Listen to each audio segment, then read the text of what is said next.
Sekarang saya akan menyentuh secara yang lebih khusus tentang industri perjudian. Kegiatan judi ini adalah merupakan kegiatan yang pernah berlaku bahkan sebelum daripada merdeka. Sama ada judi yang dibenarkan ataupun judi yang tidak dibenarkan, judi yang dilesenkan ataupun judi yang tidak dilesenkan. Di dalam negara kita, dua akta utama yang berkaitan dengan pengawalan judi. Yang pertamanya Akta Rumah Perjudian Terbuka tahun 1953. Ianya adalah merupakan akta yang cuba untuk mengawal kegiatan judi yang dilakukan secara terbuka yang tidak dilesenkan. Dan yang keduanya ialah Akta Perlumbaan, iaitu suatu akta membolehkan penubuhan lembaga totalisator, iaitu suatu lembaga yang mengawal perjudian yang berkaitan dengan cabutan nombor ekor ataupun lumba kuda dan seumpamanya. Ini dua akta yang diwujudkan, satu di zaman British dan satu di awal zaman kita mencapai kemerdekaan, di mana kedua-dua akta ini cuba untuk mengawal kegiatan judi yang dilakukan secara haram. Adapun kerajaan pada waktu itu, termasuklah British, telah cuba untuk menyediakan alternatif kepada kaki judi. Mereka telah memberikan lesen-lesen tertentu kepada mereka yang mahu menjalankan kegiatan perjudian. Matlamat apa yang mereka sebut untuk mengawal, untuk memastikan bahawa kaki-kaki judi ini terlibat secara yang berlesen. Adapun pendirian PAS, sebagaimana yang kita maklum bahawa PAS bertegas kegiatan judi sama ada berlesen ataupun tidak berlesen mestilah diharamkan sama sekali. Sebagaimana yang kita maklum firman Allah Subhanahu wa taala, sesungguhnya arak, judi, menyembah berhala, bertenung nasib, ia adalah merupakan kerja-kerja kotor daripada kerja-kerja syaitan yang perlu dijauhi, yang diharamkan dalam Islam.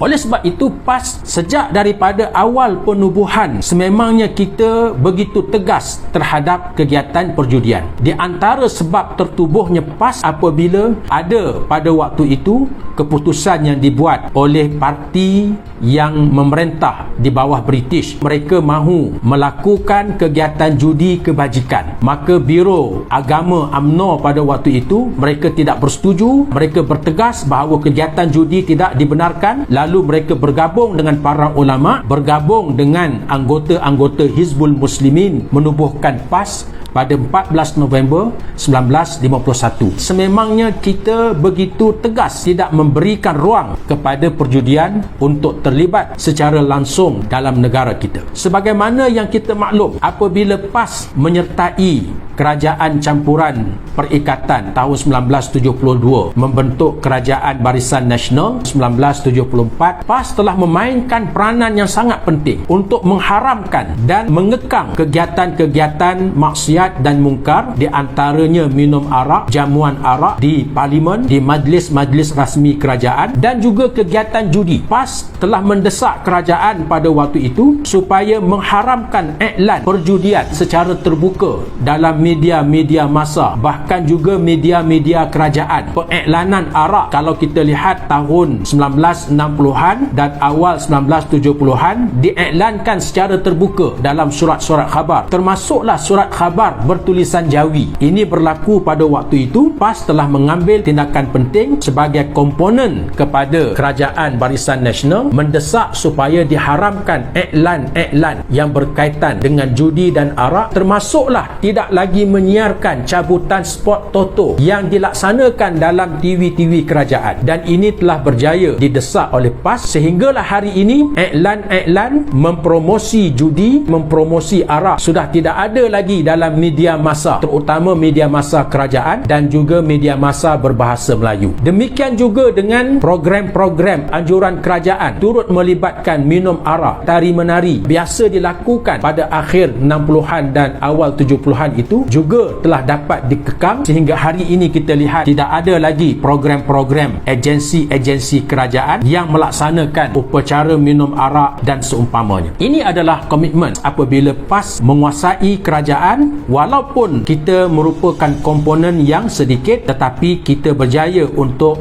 melaksanakan urusan al-amru bil ma'ruf wan nahyu 'anil munkar. Apabila PAS berjaya menguasai kerajaan Kelantan semula tahun 1990, tahun 1999 PAS berjaya pula menguasai kerajaan Terengganu, tahun 2008 PAS menguasai kerajaan Kedah. PAS telah mengambil suatu langkah yang bersifat kemampuan sendiri, walaupun lesen perjudian ini dikeluarkan oleh Kementerian Keuangan, oleh Kerajaan Persekutuan, tetapi lesen yang dikeluarkan ini ia perlu untuk mendapat kelulusan ataupun lesen premis. Kelulusan premis ini terletak di bawah kerajaan negeri dan lebih khusus lagi Majlis Kerajaan Tempatan, umpamanya Majlis Perbandaran Kota Baru, Majlis Perbandaran Kuala Terengganu. Jadi mereka boleh menyekat kegiatan judi dengan tidak memberi lesen premis. PAS telah menarik lesen premis perjudian, tidak memperbaharui lesen premis perjudian, sehinggalah tidak ada lagi premis-premis judi, walaupun judi itu dibenarkan berlesen oleh Kerajaan Persekutuan, tetapi di negeri Kelantan, negeri Terengganu, negeri Kedah tidak ada lagi lesen-lesen yang dibenarkan dari segi premis, menyebabkan tidak ada tempat-tempat penjualan nombor ekor, tempat perjudian di tempat-tempat yang diperintah oleh PAS seumpama Kelantan dan Terengganu.